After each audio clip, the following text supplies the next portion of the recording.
Nous avons déjà entendu cette question posée à Pierre et aux apôtres. C'était dans la bouche d'un docteur de la loi interrogeant Jésus. Que dois-je faire pour avoir en héritage la vie éternelle? Luc 10, 25. Ce qui nous introduit sur un chemin de type initiatique. Le discours de Pierre, prononcé à Jérusalem le jour de la Pentecôte, est un fruit du don de l'Esprit lui-même, fruit de la Pâque du Christ. Ce discours est de l'ordre du témoignage. Pierre parle d'expérience de l'événement. Pascal, vécu dans sa chair d'homme. La trahison, les pleurs quand Jésus posa son regard sur lui, et la repentance. Luc 22, 61, 62. La douleur de la perte, la joie des retrouvailles et de la confiance renouvelée. La force de l'esprit et l'urgence de partager le trésor reçu. Luc 24, 31, 50, Acte 2, 14.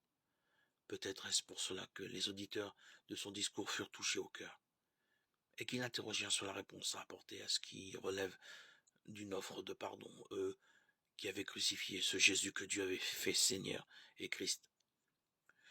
Le témoignage n'est pas la simple exposition d'une donnée de foi, aussi juste soit-elle au regard de la théologie et de son expression. Le renouvellement initié par Dieu dans la résurrection du Christ et expérimenté par Pierre dans le don de l'Esprit nous incite à demander ce même don pour remplir notre mission de porteur de la bonne nouvelle du pardon, autrement dit, de cette annonce qui ouvre un avenir.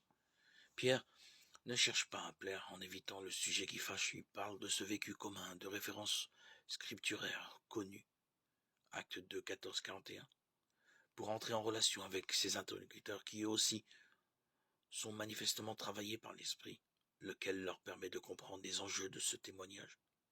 Que devons-nous faire? Non pas abstraitement, mais concrètement. Une question que nous retrouvons dans les sentences des pères du désert de la part des deux disciples désireux de vivre pleinement leur vie chrétienne. Une question à susciter chez ceux qui nous entourent.